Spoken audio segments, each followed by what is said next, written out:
Bonjour à tous, on va commencer. Merci, Maître Darmon, de nous avoir rejoints pour ce webinaire. On est vraiment ravis de vous recevoir, d'autant plus que vous avez une histoire qui correspond vraiment à à la vision qu'on a, nous, chez Justify, qui est d'aider les avocats à devenir finalement entrepreneurs et lancer et développer leur activité.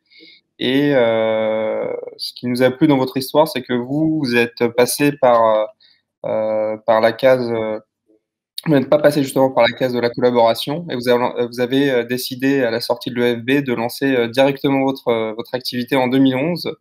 Et aujourd'hui, on peut le dire, vous connaissez quand même un succès, hein, selon vos critères. Et donc voilà, la première question, c'est qu'est-ce qui vous a motivé justement, c'est un choix un peu contre-intuitif, à lancer votre activité directement. Quels ont été, euh, quels ont été les moteurs et comment, ensuite, vous pourrez nous expliquer un petit peu le parcours de votre histoire, qu'est-ce qui vous a amené à ce que vous êtes aujourd'hui. Ouais, je vous laisse la parole. Bon, d'abord, bonjour à tous et merci à Justify et merci à vous, Stan, Monica et toute la team de Justify.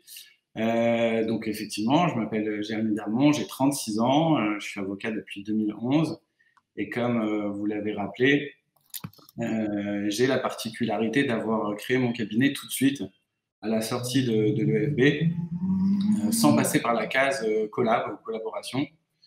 Et alors, est-ce qu'on peut parler effectivement de success story? Bon, j'en suis pas là, j'ai pas la légitimité pour le dire. En tout cas, c'est vrai que c'est une expérience un peu particulière, d'autant qu'on peut vraiment parler de success story une fois qu'on considère qu'on est accompli. Nous, on n'a qu'une intention, c'est de grossir et de continuer à grossir. Et effectivement, c'est là où la logique entrepreneuriale dans le métier d'avocat doit continuer de s'appliquer. Qu'est-ce qui a fait le déclic? Alors moi, c'est tout le contraire du contre-intuitif. Au contraire, c'était tout naturel Ah oui, d'accord. de pouvoir nous lancer direct. Euh, Ça peut faire peur comme ça a priori, mais ce dont on est très fier, c'est effectivement d'avoir créé ex nihilo, c'est-à-dire à partir de rien, sans avoir ni papa ni maman dans le milieu des notables, soi-disant, des avocats et autres. Au contraire, issu d'une fac de banlieue, donc c'est voilà, ça on en est très très fier. En revanche, on va encore jumper et pouvoir s'améliorer, pouvoir grandir et pouvoir grossir. Le déclic qui s'est fait, en fait, j'ai eu la chance pendant toutes mes études de faire très vite des stages dans des cabinets d'avocats. Alors, quand on me refusait la porte, je passais par la fenêtre et j'insistais beaucoup. Des stages souvent pas rémunérés ou rémunérés en Gazette du Palais que les maîtres de stage recevaient gratuitement. Donc, j'ai multiplié, si vous voulez, beaucoup de stages comme ça, de petite ou de moyenne durée, jusqu'à ce qu'ils deviennent obligatoires en Master 1, en Master 2 et après à l'EFB. Et j'ai eu la chance à chaque fois de tomber dans des cabinets qui me laissaient vraiment une totale liberté, où j'étais dans le bain, alors avec ses craintes, ses appréhensions de devoir gérer. Et du coup, ça a été hyper formateur. Et lorsque je suis arrivé à l'EFB, donc en 2009-2010, on a la période de PPI. Donc, vous savez, c'est la période de stage qu'on ne fait pas en cabinet d'avocat. On fait soit en juridiction, soit en entreprise. Et ce stage-là, je l'ai fait dans une compagnie d'assurance protection juridique qui, en gros, m'a confié carrément un CDD de 6 mois en lieu et place de ce stage-là. Et du coup, ça a tout de suite très bien fonctionné. Et en fait, le but de l'assurance protection juridique, c'est notamment de mettre en relation avec des avocats. Et tout de suite, ça a créé le lien. Et du coup, ça m'a permis de me dire, si demain je devais me lancer, je voudrais travailler avec des protections juridiques. Et donc, du coup, après, j'ai fait mon second stage. Et après, du coup, je me suis dit, je vais rappeler l'assurance protection juridique. Et donc, c'est comme ça que, en fait, je me suis dit, je vais avoir un premier vivier de clientèle. Et les premiers dossiers qui sont venus, contrairement à mon parcours universitaire, c'était le dossier de droit des personnes, de droit du divorce. Alors que moi, pas du tout. J'ai pas du tout la formation universitaire pour ça. À la base, je suis plutôt un truc en droit des affaires, le truc un peu sexy, vous voyez. Ouais. Mais si moi, on m'avait dit dans 12 ans, dans 13 ans, tu seras uniquement avocat en droit de la famille, en droit du divorce, je ne vous aurais pas cru. Donc,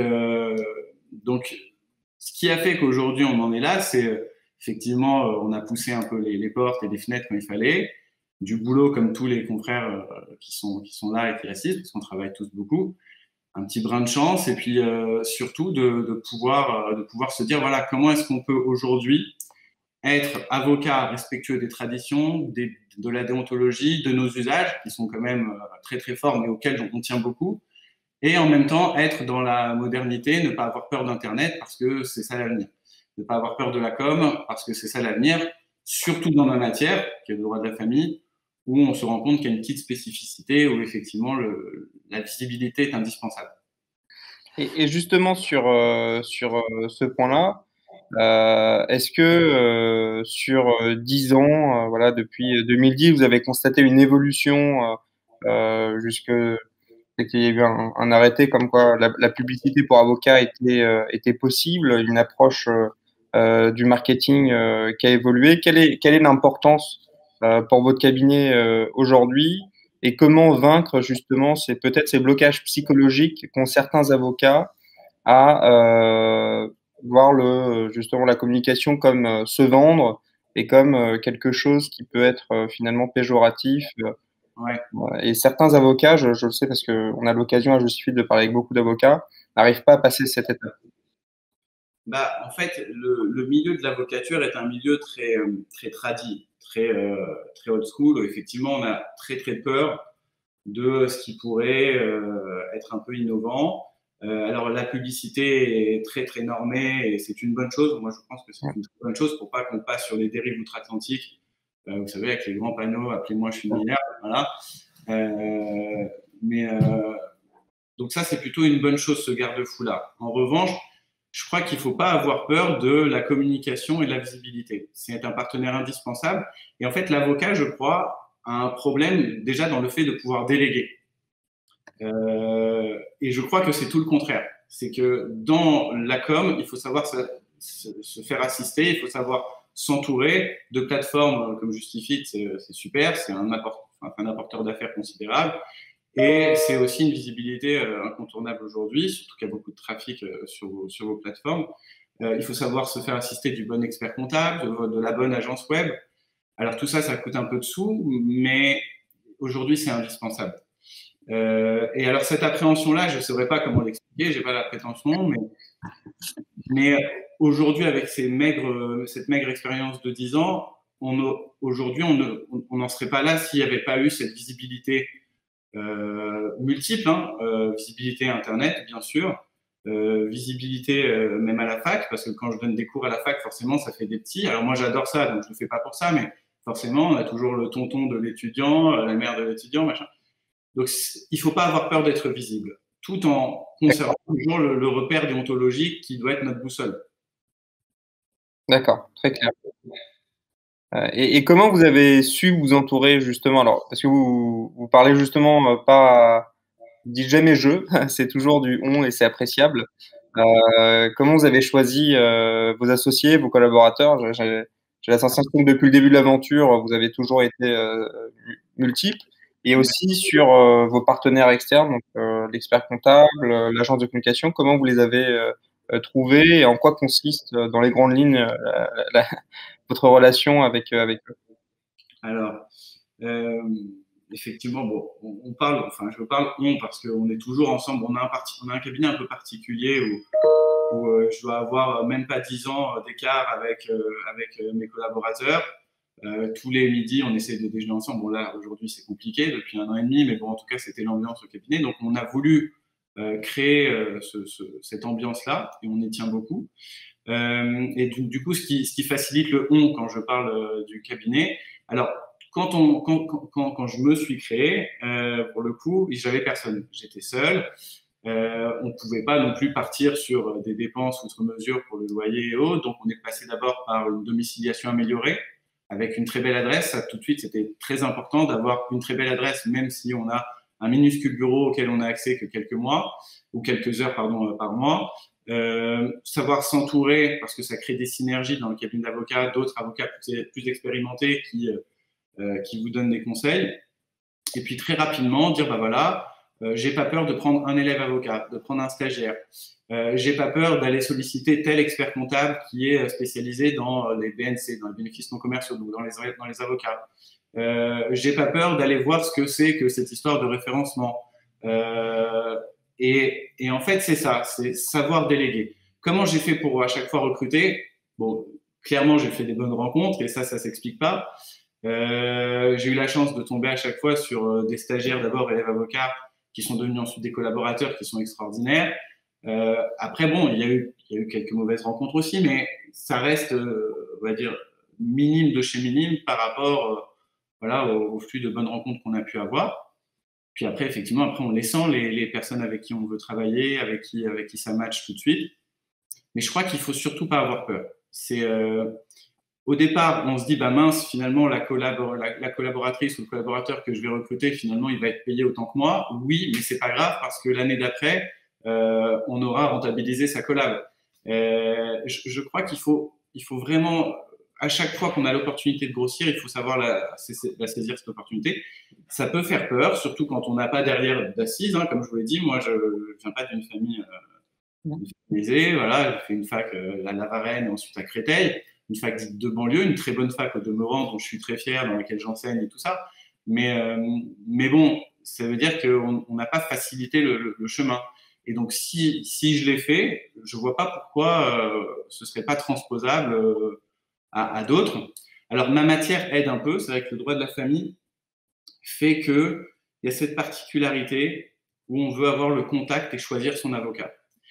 Et effectivement, la première question, enfin, une des premières questions que je pose en rendez-vous quand on reçoit un potentiel client, et que le client il a une très belle situation, une situation patrimoniale, ou un expat, ou un super poste, le numéro 2 d'une grosse boîte, machin, je leur dis, mais comment vous, qui êtes en permanence avec des avocats d'affaires, des avocats de renom, des cabinets, d'experts, vous arrivez chez nous, une petite structure, hein, à taille humaine, dont on est hyper fier, mais une petite structure quand même.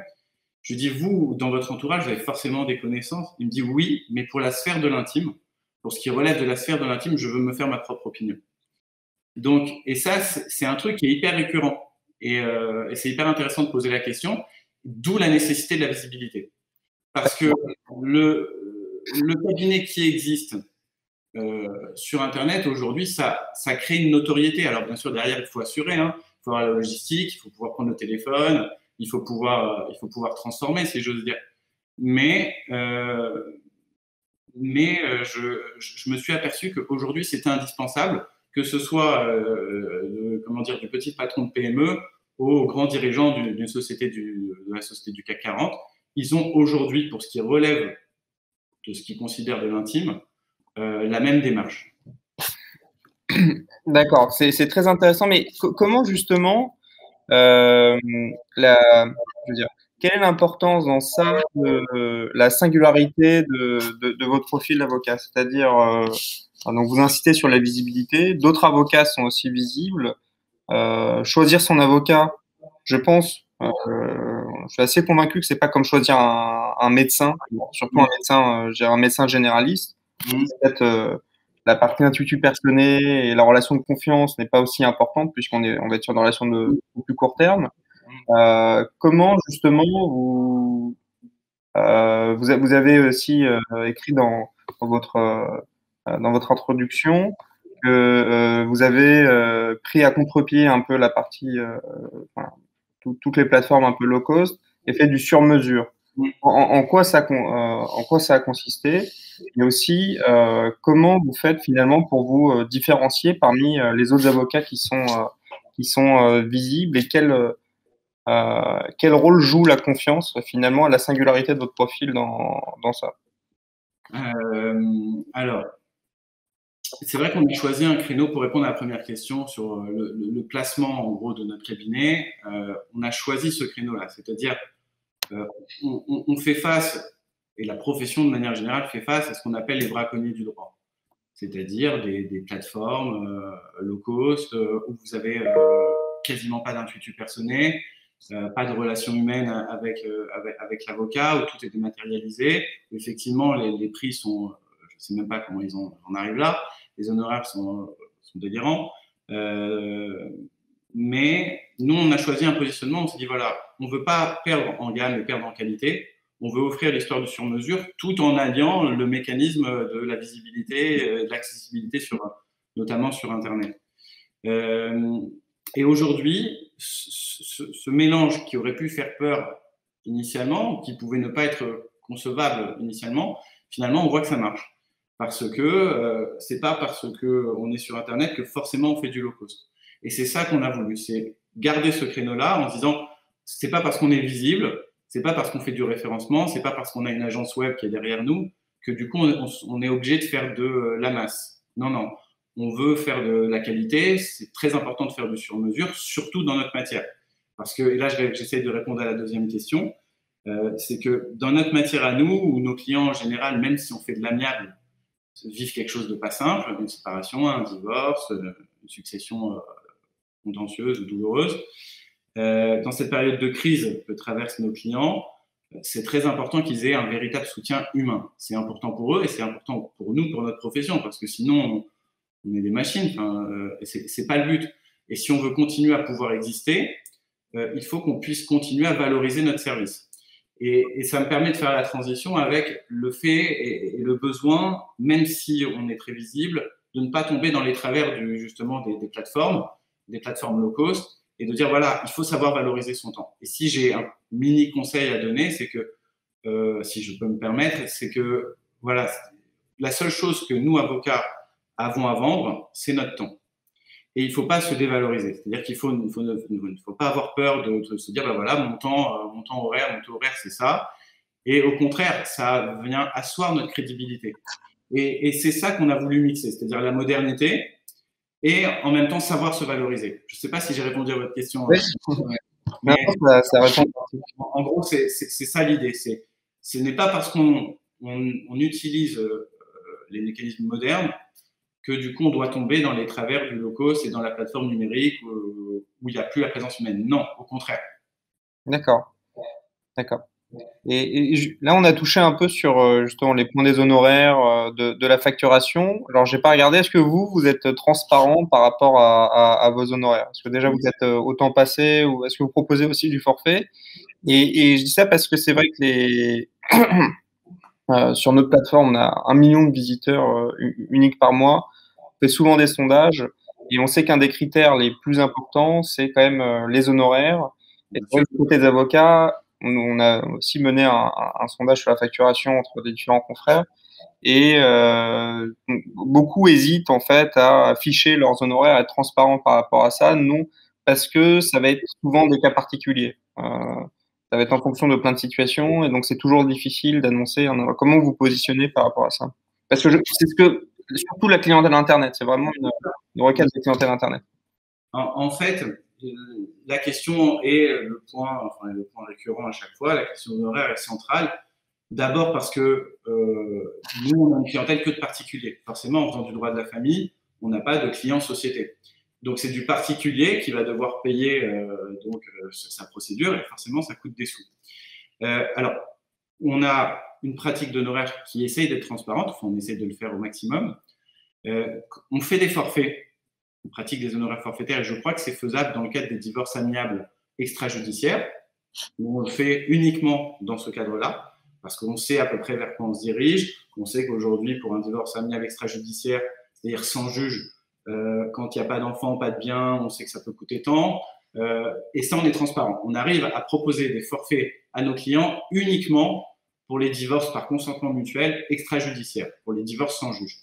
Et on avait beaucoup communiqué en janvier 2017 lors de la sortie de cette nouvelle loi sur l'apparition du divorce sans juge.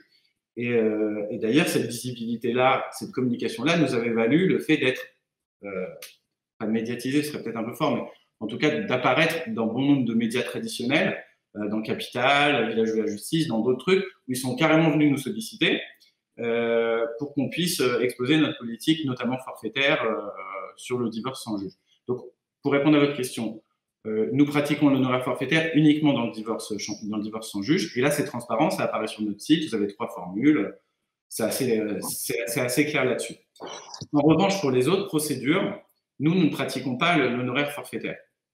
Pourquoi? Parce que je considère que ce n'est pas possible. Ouais. Et souvent, quand on a cette discussion avec les confrères, on me dit oui, mais moi, je ne suis pas à l'aise de facturer au temps passé. Je dis, c'est là le problème. En fait, il faut justement être très à l'aise en se disant, voilà, moi, je dois valoriser mon travail, mais je ne sais pas vers quoi on se dirige quand on n'est pas dans un divorce à l'amiable. Quand on est dans une procédure contentieuse, divorce ou pas, quand on est dans une procédure judiciaire, c'est impossible de chiffrer. Ce serait même malhonnête vis-à-vis du client, même vis-à-vis de nous, parce qu'on peut très vite être en déficit.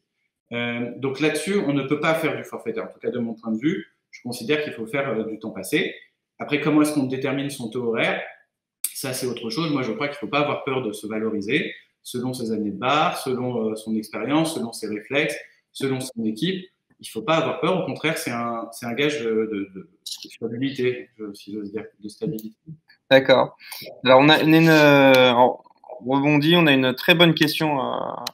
Je suis très curieux aussi de savoir ça. Comment vous gérez la tarification du premier rendez-vous? Alors, même avant ça, c'est quand vos clients potentiels vous trouvent sur Internet par d'autres voies et qui souhaitent un rendez-vous, est-ce que souvent on se rend compte, hein, beaucoup de justiciables, étant donné qu'ils ont affaire à, surtout dans la partie un peu particulière, ils ont affaire à un avocat une, deux ou trois fois dans leur vie, ne se rendent pas compte des modalités de rendez-vous, c'est-à-dire la tarification, certains pensent que c'est gratuit, l'aide juridictionnelle, la protection juridique, comment ça se passe, etc.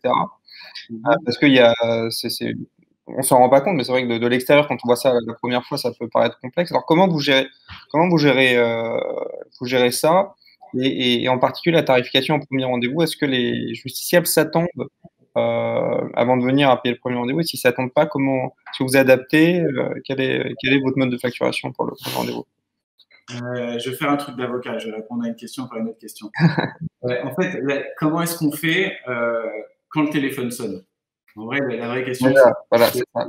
La rançon de la gloire, si vous voulez, si j'ose dire, c'est que le téléphone sonne beaucoup chez nous et on s'en plaint pas. Et la politique de la maison, c'est que, comme on sait qu'effectivement, on est sur un placement d'honoraires qui n'est pas forcément accessible à tout le monde, c'est que, quoi qu'il arrive, il faut qu'en tout état de cause, la personne qui nous appelle, elle reparte avec un conseil. Même la personne qui est éligible à l'aide juridictionnelle, alors on n'en fait quasiment pas d'aide juridictionnelle, soit on fait du pro bono parce que ça nous intéresse de le faire sur un dossier, soit on préfère aiguiller vers d'autres. Donc, il faut que même la personne qui ne puisse pas se payer nos honoraires, nos services, puisse repartir avec un conseil. Donc, on a une formation téléphonique déjà qui est très accrue, où je passe énormément de temps, où on passe énormément de temps avec mes collaborateurs et les élèves avocats pour, quoi qu'il arrive, mixer empathie et fermeté en même temps, parce que sinon, ça va très loin. Mais quoi qu'il arrive, il faut que la personne reparte avec le bon conseil. Ça, si vous voulez, c'est pour dire voilà, que le téléphone sonne beaucoup quand on est visible. Sur la politique des honoraires, comment on l'annonce aux clients et sur particulièrement la problématique du premier rendez-vous. Pendant des années, entre, on va dire, 2012 et 2015-16, si je ne dis pas de bêtises, donc pendant près de 4 ans, on faisait le premier rendez-vous gratuit, quoi qu'il arrive. OK, c'est-à-dire quoi qu'il arrive. C'est-à-dire que pas gratuit sous ouvert de dossier. Voilà, n'importe quelle personne qui appelait exigeait un rendez-vous, l'obtenait, et du coup, on passait notre temps en consulte, sans forcément avoir la rentabilité qui va avec derrière. À partir de 2015-2016, on a évolué là-dessus. On s'est dit, voilà, on va conditionner la gratuité du premier rendez-vous au fait que le dossier nous soit confié derrière. Et donc, on est très transparent au téléphone en leur disant, voilà, vous avez votre conseil, on vous le donne. Voilà pour le premier rendez-vous, parce qu'on s'affiche en tant que premier rendez-vous gratuit. Et on précise tout de suite au téléphone en disant, voilà, le premier rendez-vous n'est gratuit que si et seulement si vous l'expliquez, en fait. Vous confiez votre dossier. Et votre dossier, grosso modo, il sera plutôt là-dedans. Donc, soit effectivement, vous prenez le risque de venir en consulte, mais derrière, si les honoraires ne suivent pas, bah, vous allez payer une consultation auprès d'un avocat qui fait que le droit de la famille, qui sera un peu cher si vous ne confiez pas le dossier. Soit effectivement, vous confiez le dossier, et dans ce cas-là, on viendra vous la déduire. Et en ce sens, il deviendra gratuit. Donc, on le dit tout de suite, dès qu'on sent que ça ne va pas forcément le faire en termes d'honoraires. On est très, très transparent pour éviter de perdre du temps, nous, et puis faire perdre du temps à la personne. Ça ne sert à rien de le recevoir pendant 1 heure, lui faire croire des choses, si à la fin, il me dit, bah non, j'ai pas les moyens.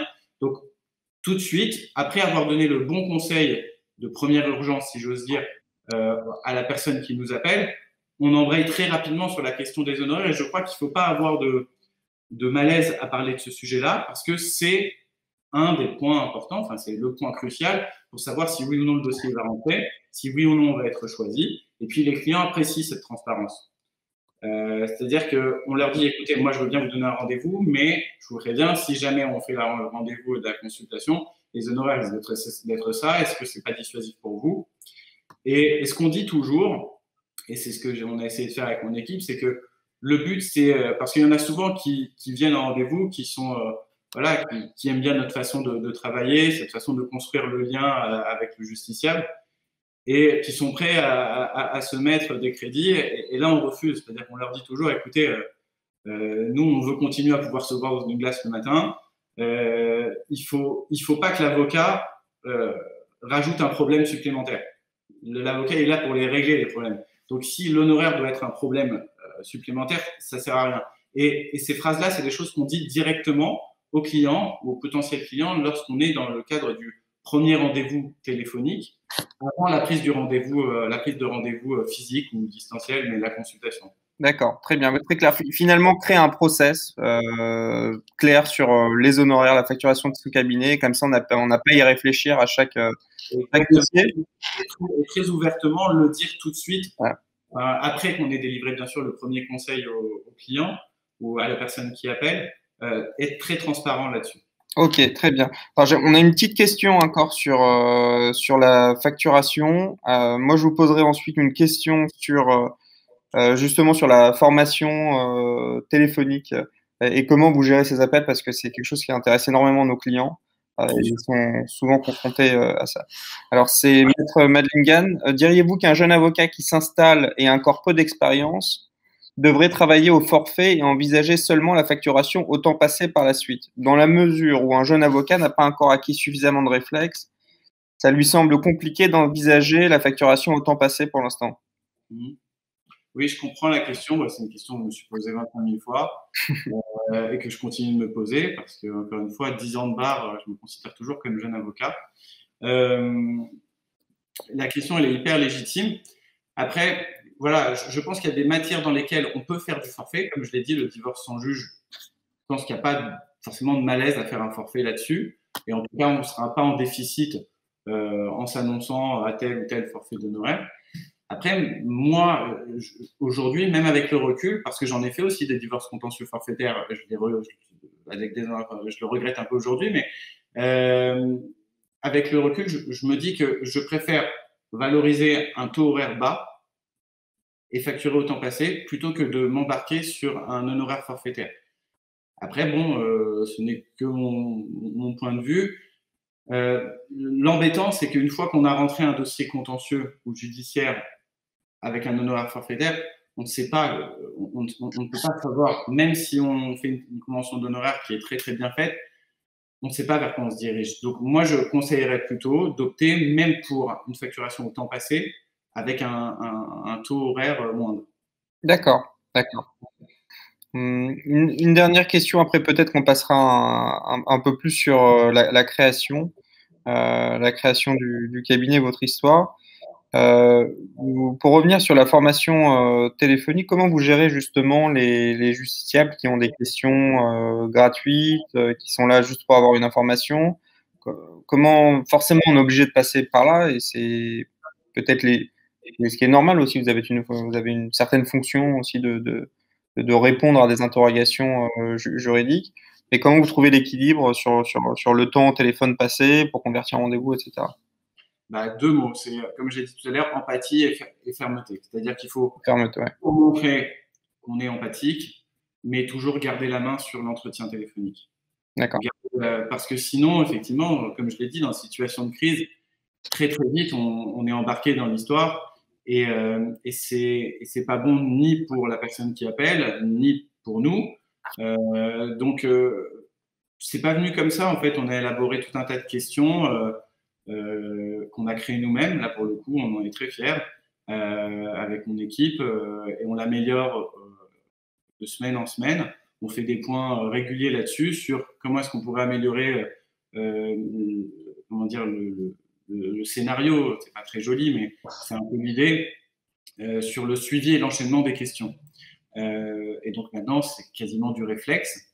Mais c'est vrai qu'on a passé et qu'on passe encore énormément de temps sur comment est-ce qu'on peut améliorer ces 2 points, empathique mais ferme en même temps. Je dis pas que parfois on se laisse pas déborder, hein, ça nous arrive encore beaucoup, mais c'est voilà, comme on a cet objectif à chaque fois de délivrer quand même le bon conseil et en même temps de pouvoir faire comprendre qu'on n'est pas forcément le bon interlocuteur parce qu'on n'est pas forcément abordable à toutes les bourses. Donc bon, on est toujours sur cette ligne de crête. Et on est en formation perpétuelle. Comment est-ce qu'on l'a élaboré? C'est nous-mêmes, en se disant, voilà, on m'a posé cette question, qu'est-ce que je dois répondre? Comment je peux faire pour à la fois apporter la réponse et en même temps faire comprendre que ça ne se passe pas forcément comme ça. Ok, très bien. Alors, si une question d'une intervenante, d'une participante, pardon. Oui, comment pouvoir être légitime en tant que, surtout quand vous aviez du coup 26 ans, est-ce que ça a posé des problèmes de légitimité pour les clients finalement, est-ce que c'était plus psychologique que réel? Bonne question. Il faut savoir que la question de la légitimité, on se la pose encore aujourd'hui. Hein. C'est souvent d'ailleurs, avant d'entrer en audience de plaidoirie, au moment où on met la robe et avant de rentrer dans l'enceinte judiciaire, on se dit mais comment ce type-là, il peut avoir confiance en moi? On a souvent ce problème de légitimité et c'est dingue. Et je crois que c'est plutôt sain. C'est-à-dire que ce réflexe de dire mince, est-ce que vraiment je suis capable d'eux? C'est quelque chose qui est hyper sain. Moi, j'aurais beaucoup plus peur de celui qui fonce et qui se dit bon ça monte, je suis Superman et je peux y aller. Je crois que le réflexe de la légitimité, c'est une question qui est plutôt saine. Par principe. Et si je me la pose aujourd'hui, bien évidemment, je me la posais encore plus au début, enfin il y a 10 ans. Ce que je répondais en général, c'est que, et c'était le réflexe, et c'est ce que j'essayais de faire comprendre aux potentiels clients ou aux clients qui voulaient nous faire confiance, de se dire voilà, aujourd'hui, si sur la plaque du cabinet d'avocat il y a écrit Darmon et pas Pierre, Paul, Jacques, c'est parce qu'on a un parcours atypique qui fait que si je me crée aujourd'hui, c'est que j'ai envie d'aller plus loin. Et j'ai envie que vous me fassiez confiance. Et c'est cette envie-là qui, en général, crée le lien et qui crée la confiance.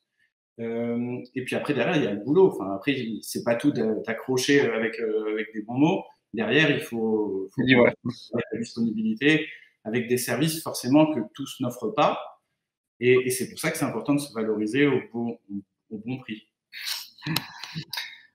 Mais la question de la légitimité, on n'en sort jamais. Je crois que j'en sortirai jamais. On appelle ça dans le monde de l'entreprise aussi le syndrome de l'imposteur, mais comme vous dites, c'est un bon point de dire que c'est une question saine. Ah, mais c'est terrible. De toute façon, avant chaque audience, et même les grands pénalistes ou même les grands avocats de manière générale, les grands ténors ont toujours ce réflexe-là. Moi, je sais qu'avant toute audience, même si on a bossé des semaines et des semaines de dossier, on est quand même très stressé. C'est-à-dire au moment où on met la robe, on n'a pas envie d'y aller, et dès qu'on est à l'intérieur, on n'a pas envie que ça termine. Mais je crois que c'est plutôt sain, au contraire.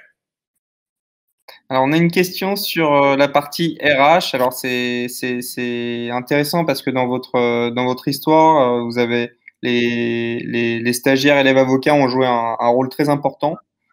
Ouais. Et c'est vrai que quand on a peu de moyens, quand on se lance à partir de rien, c'est peut-être la seule solution. Il faut pas que non plus ça soit un fardeau. Donc, Maître Doncel demande partager un stagiaire élève avocat avec un autre associé collaborateur, bonne ou mauvaise idée? D'abord, nécessité, avant bonne ou mauvaise idée. Parce qu'effectivement, le premier stagiaire ou la première stagiaire qu'on avait eu, on l'a partagé à 3. Mais parce que moi, j'aurais aimé la conserver pour moi tout seul, mais j'avais pas les sous. Donc, c'était la toute première étape. Et dès qu'on est passé de la domiciliation à la sous-location, on était plusieurs à se partager avec d'autres avocats les services d'un stagiaire ou d'un élève avocat. C'était plutôt une nécessité. Et puis très rapidement, on se rend compte que, bon,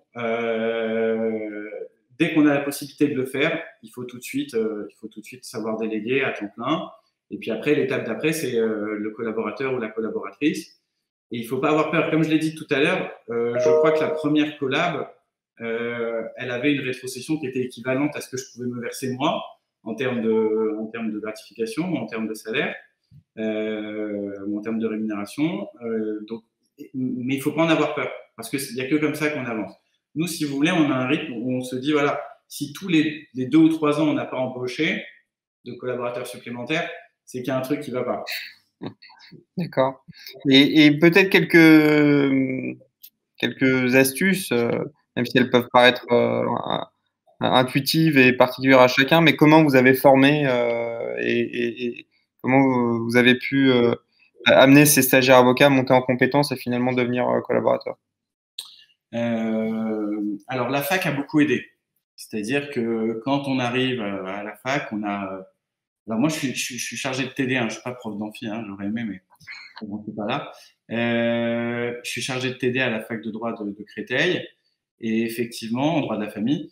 Et le fait d'avoir un chargé de TD, donc avec quasiment pas beaucoup d'écart, mais assez jeune, et d'avoir un chargé de TD qui est à la fois en même temps dans la vie active, qui est avocat, qui est praticien, tout de suite ça suscite l'interrogation. Et en fait, finalement, mon panel de recrutement s'est fait via la fac.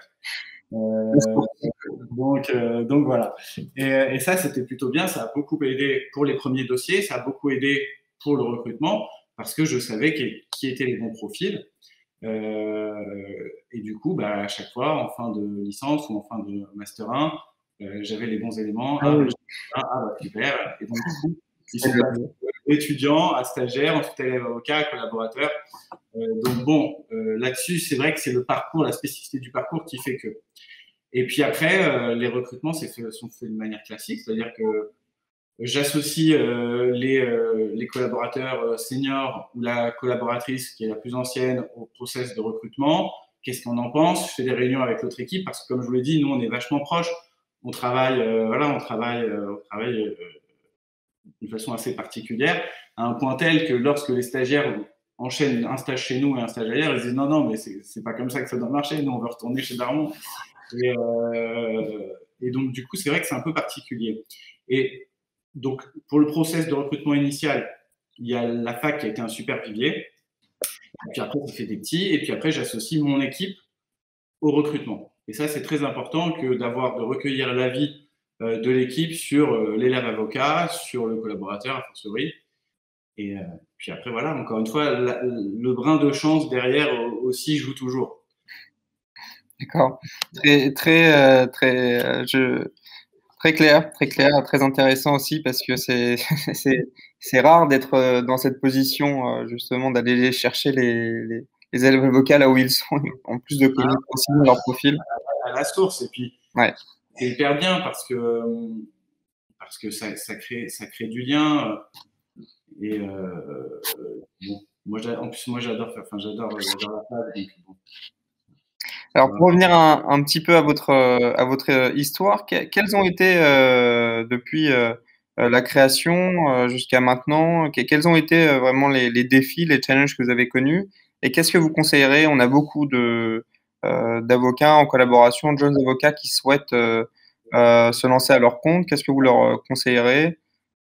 Quelles seraient les étapes? Voilà. Après, c'est un sujet, une question très vaste, hein, mais déjà, les premières étapes pour pouvoir se lancer, même avant de se lancer. Déjà, de ne pas avoir peur. Parce que la rétro que l'on reçoit en collaboration, je ne devrais pas dire ça parce que mes collabs écoutent, mais la rétro que l'on reçoit en collaboration, on est très facilement capable, avec 3-4 dossiers, de vite l'obtenir en indépendant. Oui. Très facilement. Alors, en jeune collaborateur, vous parlez? Oui, bien sûr. Parce que bon, même un dossier, même quand on le forfaitise, on arrive grosso modo à ce que reçoivent aujourd'hui les collaborateurs en rétrocession. Après, la question va être de savoir comment est-ce qu'on calibre le niveau de charge. Il y a des coûts. Si vous avez un bureau, C'est ça. Nous, ce qu'on a fait, c'est qu'on est monté comme ça en puissance, si j'ose dire. On a commencé. Alors, c'était très important d'avoir une très belle adresse. Oui, ça joue vraiment un rôle. Très important. Il y en a qui vont dire que c'est pas important. Moi, je crois que c'est indispensable. Quitte à avoir un minuscule bureau ou une domiciliation, si vous avez une belle salle de réunion, c'est très important. Ça rassure le client et quelque part, ça vient peut-être compenser aussi la jeunesse. ça peut être un atout. Et c'est pas de la poudre aux yeux. Parce que avec cette esthétique-là, avec cette cosmétique-là, il y a les responsabilités qui vont avec. Parce qu'il faut quand même la payer, faut quand même le payer, le loyer. Moi, je crois qu'il ne faut pas avoir peur de se lancer avec la création, avec pas forcément un loyer tout de suite. La Un bureau. une domiciliation, c'est une très bonne chose. D'avoir accès à une salle de réunion ou un bureau pendant quelques heures par mois. Moi, je suis passé par là, j'avais une très belle adresse sur les Champs-Élysées. Eux, on payait, je ne sais pas si je peux le dire, mais on payait 400 € par mois. Bon, je dis pas que c'est de l'argent, voilà, je dis pas que c'est rien, mais je veux dire que c'est accessible. Et puis après, une fois qu'on monte en gamme, tout de suite ne pas avoir peur de prendre des locaux, parce que sinon, vous allez vite vous retrouver étriqué. Et puis après, on va vous poser des questions, mais pourquoi il n'y a pas votre plaque sur la porte? Et bon, il y a toujours des réponses à apporter, mais je pense qu'il ne faut pas avoir peur du lendemain, parce que de toute façon, la peur du lendemain, on l'a toujours. C'est-à-dire qu'on finit le mois, on a tel chiffre, on commence le mois, on commence tous à zéro. Mais ça, c'est la logique entrepreneuriale. Et de toute façon, vu le montant des rétrocessions aujourd'hui, alors sauf dans les gros cabinets d'affaires où il y a des rétrocessions très importantes pour les collaborateurs, avec un ou deux dossiers, vous arrivez au même montant. Donc, on peut y aller. Ce métier a vocation à être fait en indépendant. Quel est le statut finalement originel de l'avocat? Bah oui. Ouais. Puis de toute façon, la collaboration n'offre pas de temps de protection de ça. C'est bien parce que ça permet d'apprendre, ça permet d'avoir quand même une rétrocession fixe. Mais bon, le but de ce métier-là, c'est d'être à son compte. D'accord. C'est vrai que souvent, après, dans la stratégie, même ceux qui le souhaitent, alors il y a la partie expérience, mais aussi se disent qu'ils vont pouvoir développer leur clientèle en étant en collaboration. Ouais. C'est sur le papier, ça. C'est sur le papier. Mais... sur le papier. Après, je sais que ça peut être compliqué lorsqu'on est en collaboration de pouvoir avoir matériellement le temps d'avoir ses dossiers perso. C'est compliqué. Après, bon, ceux qui sont en collaboration doivent sans doute en passer par là. Après, moi, je ne serais pas forcément le meilleur des conseillers là-dessus, vu que je n'ai pas eu cette phase de collaboration. D'accord. Alors, on a deux questions. Merci pour ce début de réponse. On va revenir dessus. Alors, comment, c'est ça, hein, il rebondit un petit peu sur la question que j'ai posée, c'est comment trouver des clients en 2021, sous-entendu peut-être avec cette période, qui est à la fois un défi, mais peut-être une opportunité aussi dans la digitalisation du cabinet d'avocat, les évolutions en termes de comportement de recherche aussi, comment on trouve son avocat pour un justiciable. Donc, quelqu'un qui veut se lancer aujourd'hui, c'est comme une entreprise. Hein. Finalement, on peut faire le meilleur business plan, on peut passer beaucoup de temps dans son garage à développer les meilleurs produits. Et à la fin, c'est est-ce que les clients vont acheter ou pas. Enfin, c'est de trouver une demande. Donc, comment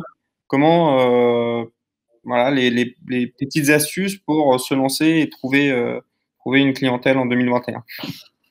Bon, d'abord, c'est un peu bébête, mais le réseau, c'est-à-dire compter sur les confrères, ça c'est très très important. La recommandation de confrères, en général, c'est assez fiable.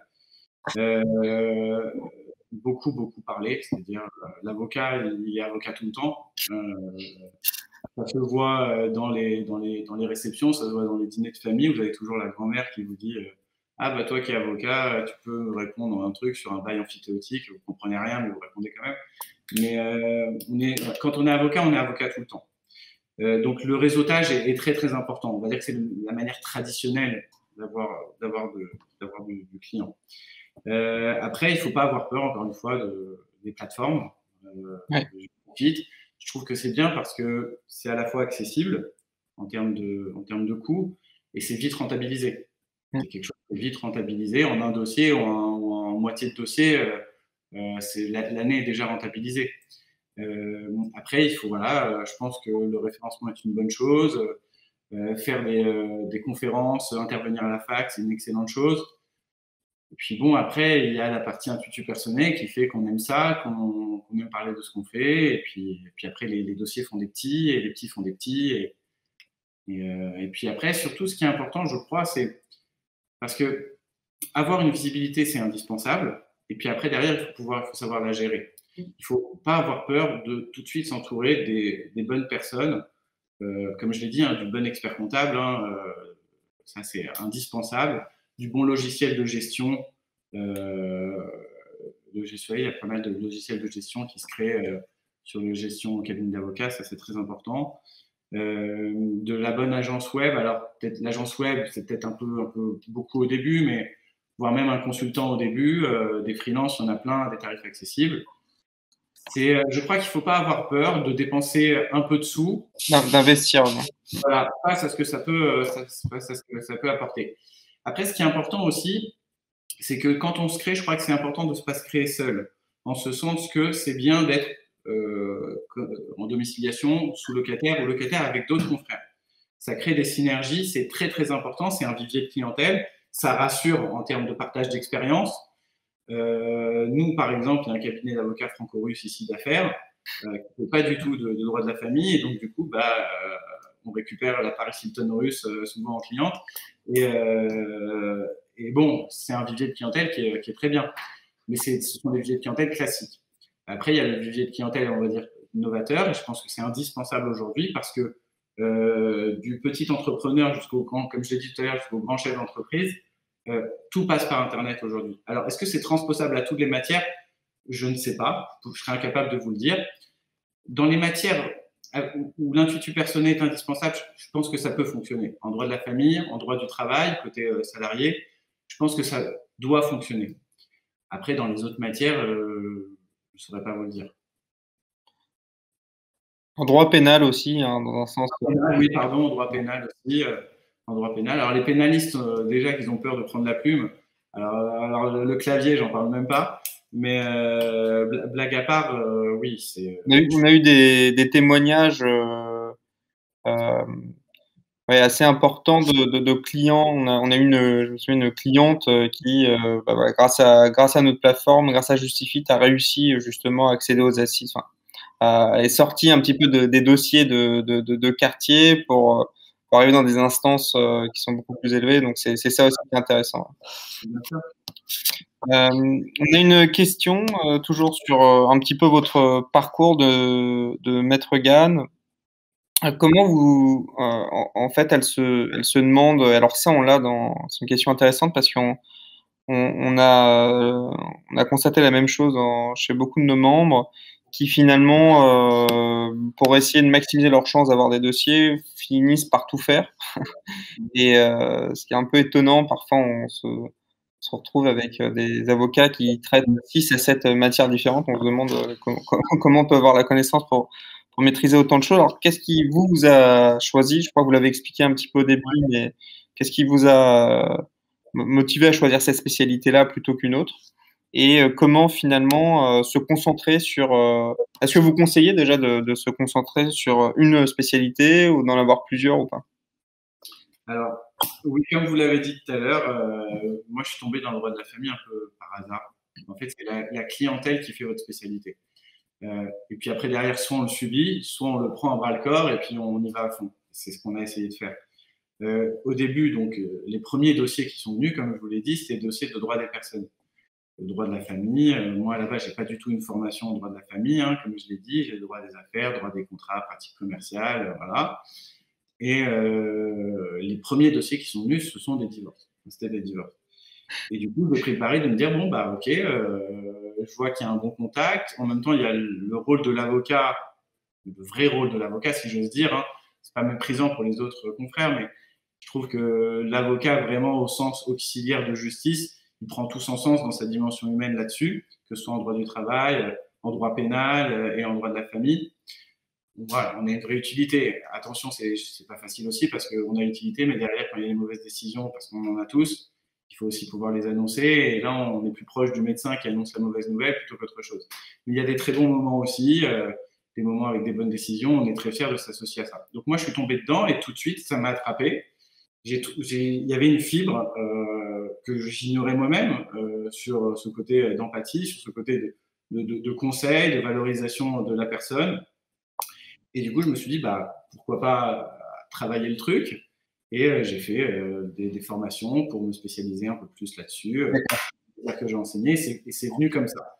Est-ce que pour autant, c'était un bon calcul? Il se trouve qu'à posteriori, On pense que oui, on pense que ça va être encore un meilleur calcul pour la suite. Mais est-ce qu'il faut se fermer? Je pense que le cabinet de niche aujourd'hui est indispensable. Oui, Il faut savoir c'est ce qu'on conseille aussi. valoriser. Je pense que pour moi, être généraliste, c'est bien. Peut-être que c'est une nécessité parfois.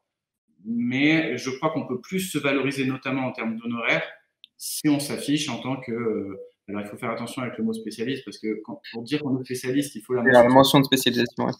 On n'a pas, d'ailleurs, je le dis en toute transparence, on n'a pas cette mention de spécialisation. On intervient exclusivement en droit de la famille, donc on ne l'a pas encore passé. Moi, j'attendais d'être à 15 ans de barre à peu près pour pouvoir la passer. Mais bon, je crois qu'on peut plus se valoriser, on est plus capable et légitime à pouvoir se valoriser quand on est expert dans une matière. D'accord. Après, c'est vrai que je peux comprendre l'argument de dire ouais, mais moi j'ai pas le choix que de devoir accepter tout parce que sinon à la fin du mois c'est compliqué. Oui, mais je pense qu'il faut prendre le contre-pied de ça. Il faut pas avoir peur là-dessus. Après, c'est facile à dire a posteriori. Et vous avez constaté finalement que ça vous a plu par hasard, c'est-à-dire en Ouais, étant un dossier, c'est ça. c'est ça, c'est que. Donc ça peut être bien de commencer peut-être avec plusieurs pour voir ce qu'on aime finalement, goûter un petit peu à tout pour voir. C'est vrai, c'est vrai. Après, ça se fait pas comme ça. Hein. Moi, je crois que le déclic, il s'est fait peut-être en 2013, quelque chose comme ça. Les premiers dossiers, c'était effectivement le droit de la famille, mais là où je me suis dit, bon, je ne veux faire que ça, c'était peut-être 2 ans plus tard. D'accord. Et donc pour revenir sur la création du cabinet, pour ceux qui souhaitent se lancer, ou voilà, pour ceux qui souhaitent se lancer, soit de la collaboration ou directement, quels sont les investissements financiers a priori avant de se lancer? Est-ce qu'il faut avoir des fonds de côté? Faut en avoir beaucoup? L'investissement financier de base, je ne crois pas qu'il ait la nécessité de devoir être énorme. La robe, en général, elle est offerte par la grand-mère, donc ça va. Après, il y a le plus gros poste, si vous voulez, c'est le poste, on va dire, le poste informatique, le poste domiciliation, le poste loyer. Je crois qu'aujourd'hui, avec les formules que l'on voit fleurir un peu partout en domiciliation améliorée, il n'y a pas de nécessité, bien sûr, c'est toujours bien d'avoir 5 ou 6 mois de loyer d'avance. Est-ce que c'est indispensable? Moi, pour être tout à fait transparent, je devais avoir 5 ou 6 000 euros de côté à peine au moment où je me suis créé. Ah oui. Et ça représentait une dizaine de mensualités de loyer tout juste. D'accord. On a la chance pendant les 3 premières années d'être forfaitisé au niveau des cotisations ordinales, au niveau de l'URSSAF, au niveau de tout ça. Puis bon, après, il faut s'assister du bon conseil sur la comptabilité. Voilà, le maître mot, c'est il ne faut pas avoir peur. Il faut franchir le pas. Et alors, aussi une question sur la culture. Comment on parle beaucoup de ça dans le monde des startups, dans le monde de l'entreprise, sur la culture de l'entreprise. C'est-à-dire, alors ça va de l'image cliché, afficher des valeurs sur le sur le mur, sur les bureaux de l'entreprise, etc. Mais comment justement vous avez trouvé voilà, depuis 10 ans votre culture de faire en sorte que finalement vos collaborateurs s'épanouissent, soient passés de stagiaires avocats. Comment vous avez trouvé un petit peu à les motiver, à les rendre heureux, à faire qu'ils s'épanouissent? Et quelle est la culture de votre cabinet? Bon, les rendre heureux, je ne sais pas. J'espère, en tout cas, qu'ils ne sont pas malheureux. Bon, je ne saurais pas répondre à cette question. En toute honnêteté, je ne saurais pas répondre. Ce qu'on essaye de faire, c'est de créer une véritable ambiance. C'est-à-dire quand on bosse, on bosse. On est beaucoup en partage de compétences là-dessus. Dès qu'il y en a, parce que bon, chacune a plus ou moins son pôle.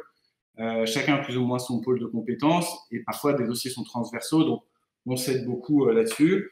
Et puis surtout, je crois que le fait de déjeuner tous les midis ensemble, c'est super, ça fraternise un peu, c'est sympa.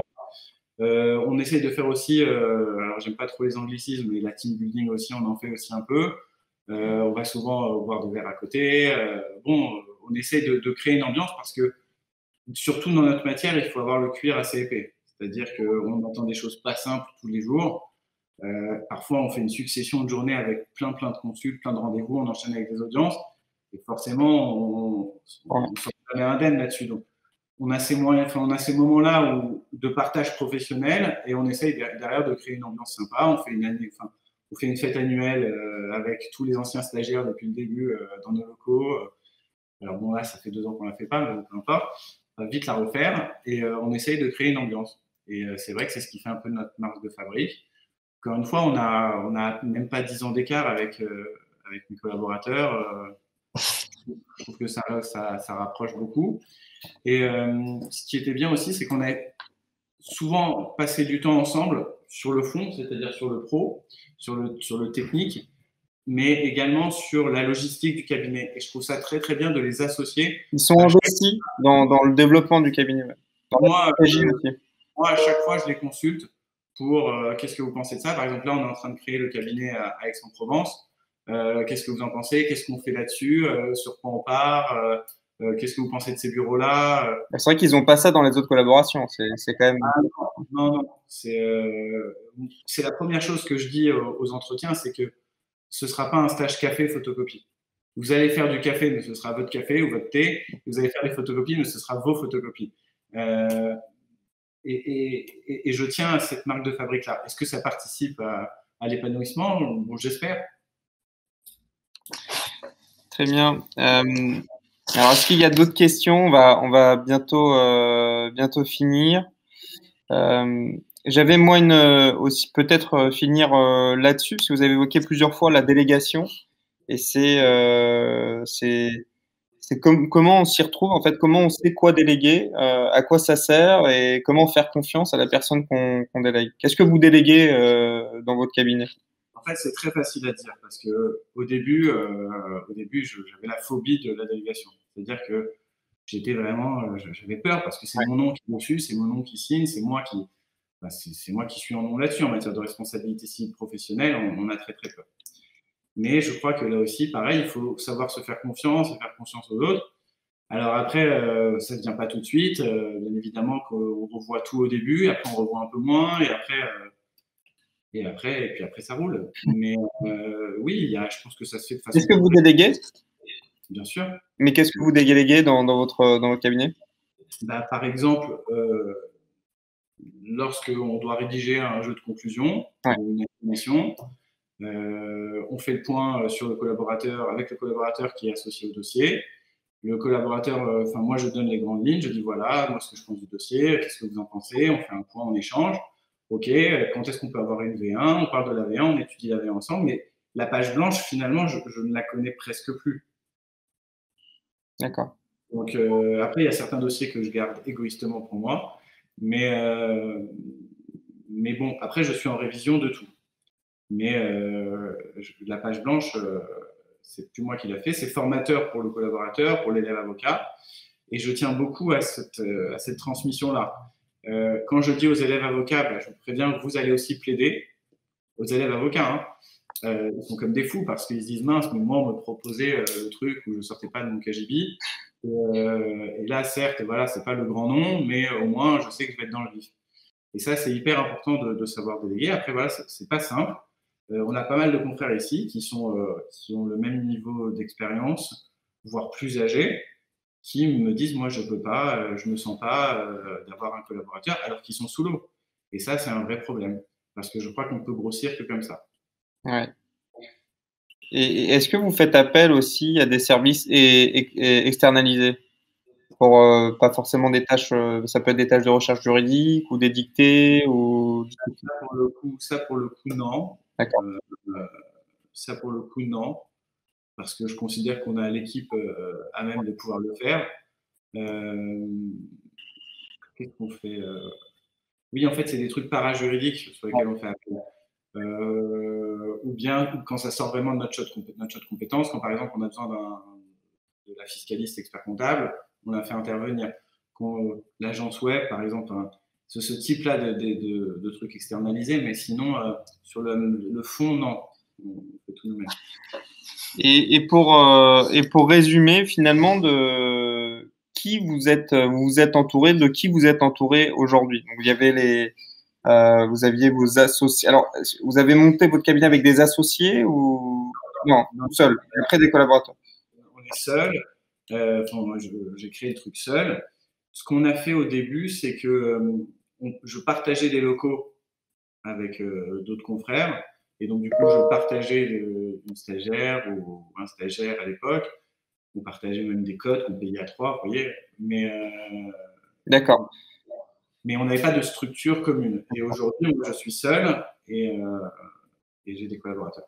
Très bien. Et sur les partenaires externes, donc on a une question d'ailleurs par rapport à ça. À partir de quand est-ce que vous conseillez de faire appel à un expert comptable? Bon, j'imagine peut-être par rapport à un comptable qui semble obligatoire.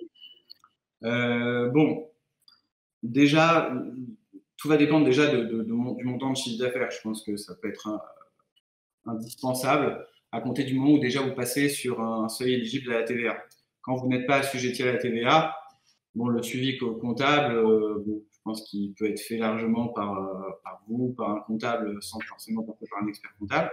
Dès qu'on est sur une problématique de TVA, donc avec un certain niveau de chiffre d'affaires, là, c'est indispensable. Après, rien n'empêche, même lorsqu'on est en dessous des seuils, de se faire assister. Même ponctuellement, ça vaut le coup parfois d'aller en consultation chez un comptable, chez un expert comptable, juste pour savoir, pour prendre la température. Ça fait partie des coûts pour moi indispensables. Il agit comme un conseiller, parce que parfois on a des avis un peu contradictoires. Certains sont très déçus, d'autres sont ravis. Quelle relation vous avez? Quel type de relation? Est-ce que c'est une relation de partenaire, comme un partenaire de stratégie ou plus? Aujourd'hui, c'est devenu un partenaire de stratégie. Ouais. À l'époque, c'était là avec ma boîte à chaussures et mes petits bouts de papier, mes petites factures, machin. Mais aujourd'hui, c'est devenu un vrai partenaire de stratégie parce que voilà, on dit comment est-ce qu'on passe en société, est-ce qu'on passe pas en société, est-ce qu'on reste en exercice individuel. Donc c'est des choses. Voilà, aujourd'hui, c'est un partenaire stratégique. Au début, c'est plutôt comment est-ce qu'on fait. Il y a l'URSSAF qui m'a écrit ça, qu'est-ce que je dois faire. Mais c'est bien d'avoir ce conseil. Très bien. Et peut-être pour finir, donc toujours dans les partenaires, mais une qui nous intéresse particulièrement chez Justifit, c'est votre agence de communication. Alors, hier, vous me disiez que justement, je vous demandais en quoi consiste la relation avec cette agence et vous m'avez dit ce qui me commande de faire, je l'exécute. Mais est-ce que vous pouvez donner un peu plus de détails et quelles a été justement dans les grandes lignes les actions qui vous ont mené jusqu'ici aujourd'hui? C'est parti, en fait, c'est monté crescendo. C'est-à-dire qu'au départ, on avait simplement un site vitrine. Ouais. Et c'était d'ailleurs, en fait, ce qui est en plus sympa dans l'histoire, c'est que l'agence web et notre cabinet a grossi en même temps, si vous voulez. On a suivi un peu la même courbe.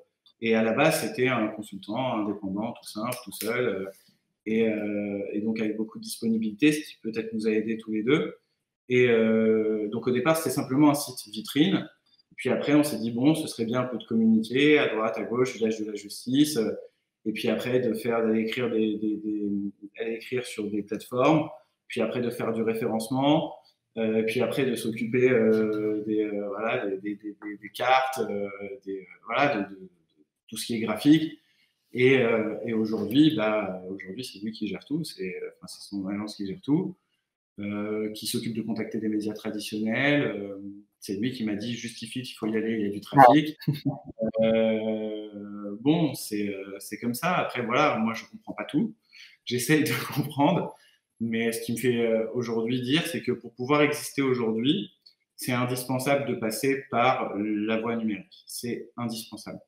Parce que la notoriété aujourd'hui n'a pas le temps de se faire, ou si elle se fait, ça prend 30 ans, donc, et on n'a pas le temps. Donc on a ce besoin de devoir exister. Et puis après, derrière, c'est pas tout d'exister. Derrière, il faut savoir être au rendez-vous et savoir prendre des risques et puis gérer la masse d'appels, parce qu'une fois qu'on est bien positionné, il faut pouvoir les traiter derrière. Tout à fait. Bon, bah, on a fini. On a dépassé l'heure prévue déjà. Les rendez-vous obligent à chacun à retourner à son activité. On était ravis. Voilà, un grand merci. Pas mal de participation. Merci à vous, maître Darmon. Mille fois à vous. Merci pour ce coup de projo, ça m'a bien plu. Et n'hésitez pas.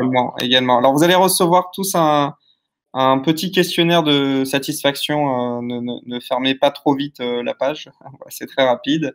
Et on vous enverra un résumé du contenu qui était, c'était un webinaire sous forme d'interview finalement. Et notre communication manager qui s'appelle Malika, qui fait un excellent boulot, va essayer de résumer, de structurer tout ça pour vous l'envoyer en écrire un article et vous l'envoyer. Super, merci beaucoup. Merci à vous. Merci à vous. Merci.